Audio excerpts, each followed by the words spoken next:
on, ladies and gentlemen? My name is Kevin Jackwitz. This is the Kaged Review, and this is a review for WWE SummerSlam 2019.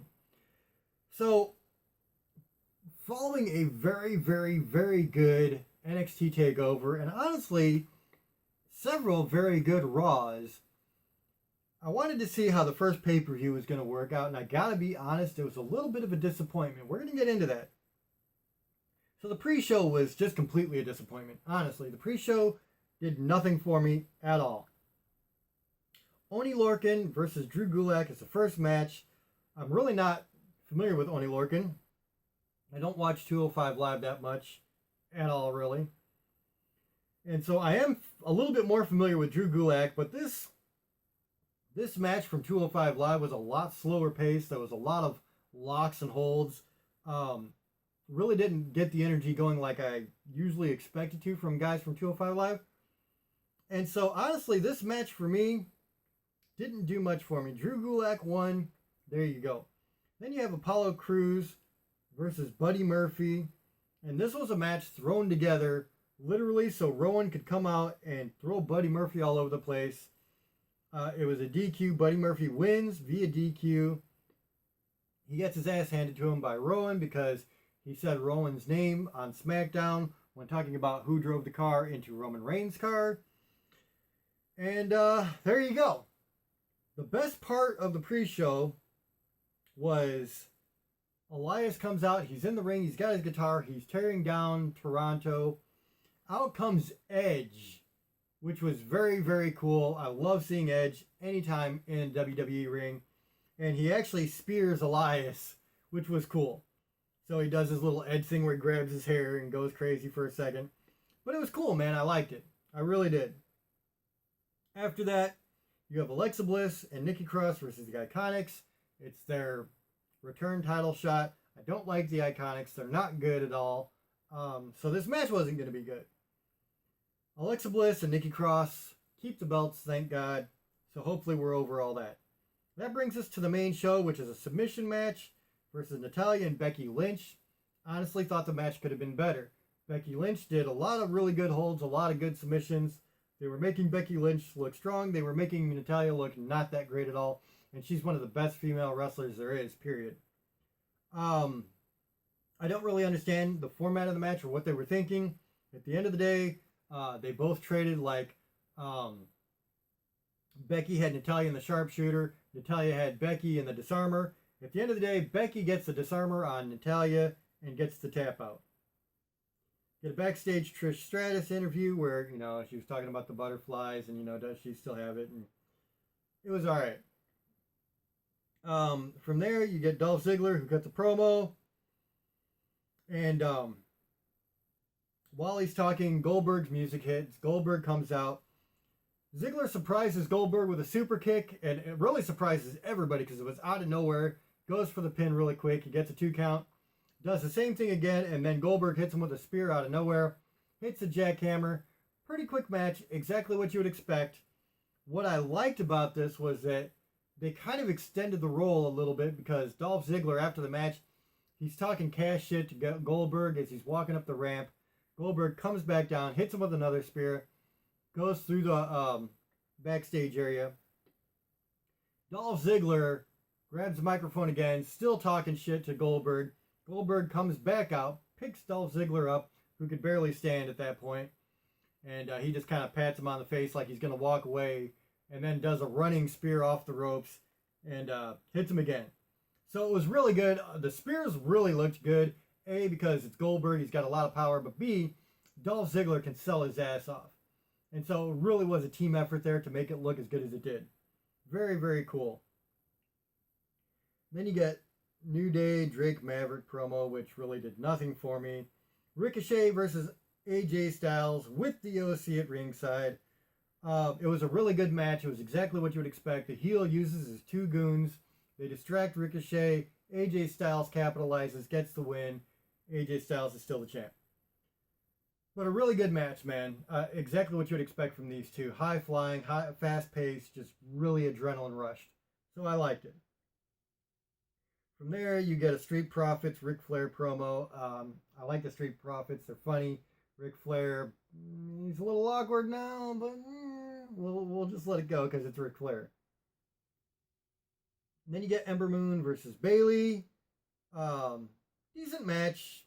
I don't know that it did a lot for me, to be honest. Bayley looked really strong in her last pay-per-view, and I feel like that match should have been a SummerSlam match.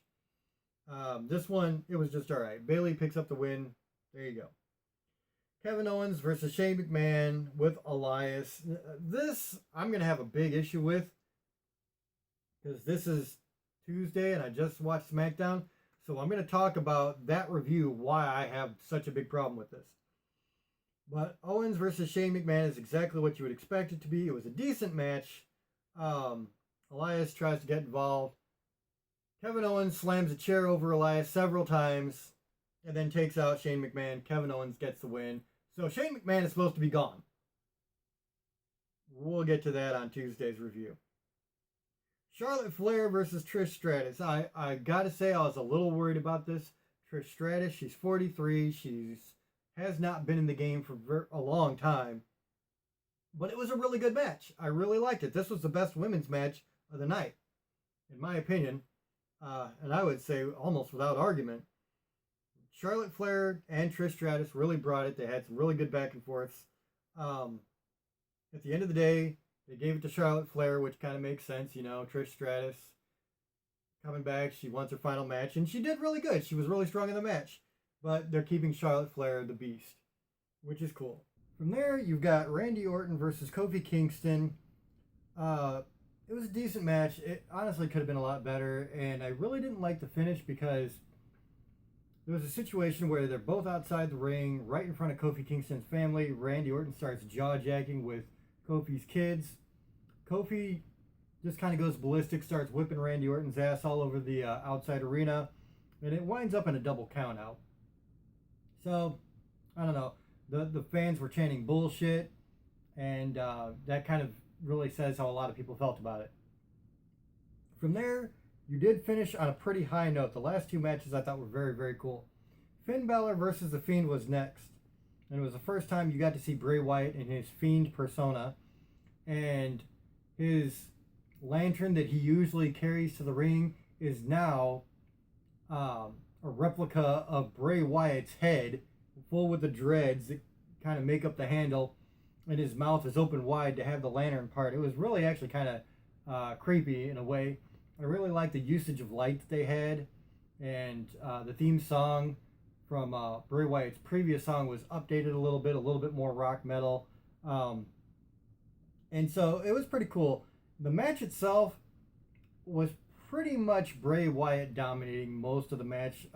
Finn Balor did have some offense, but even during the entrance for Bray Wyatt, Finn Balor had this like really dazed, like holy shit look on his face, and he was selling that fairly well, and didn't get a whole lot of offense. And in the end, Bray Wyatt finished the match with the mandible claw, so it looks like they really are doing away with Sister Abigail, or maybe not using it so much.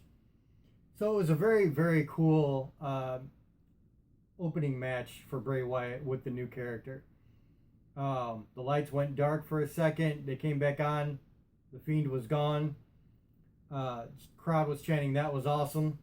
So there you go.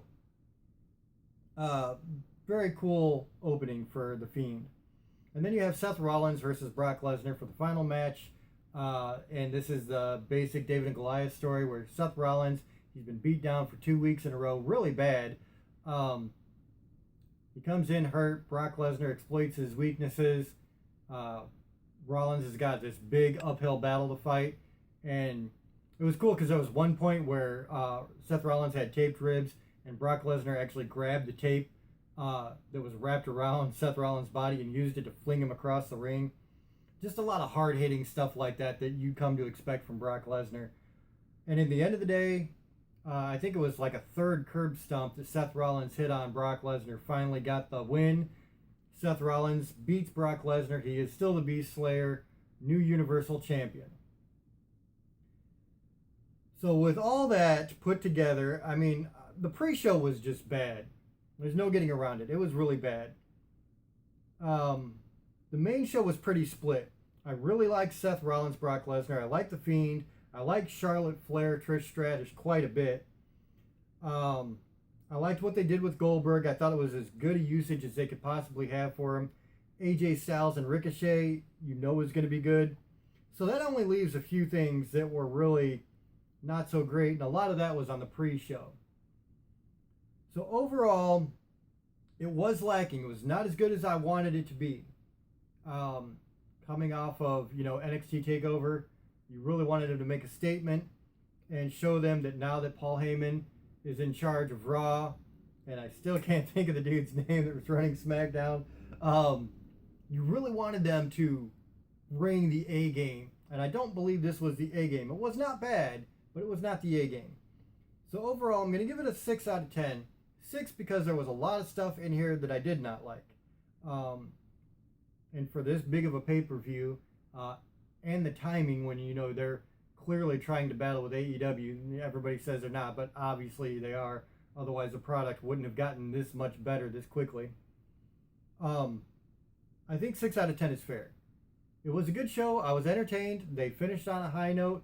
They didn't start on a high note, though. And honestly, I think that's true for not only the pre-show, but the main show as well.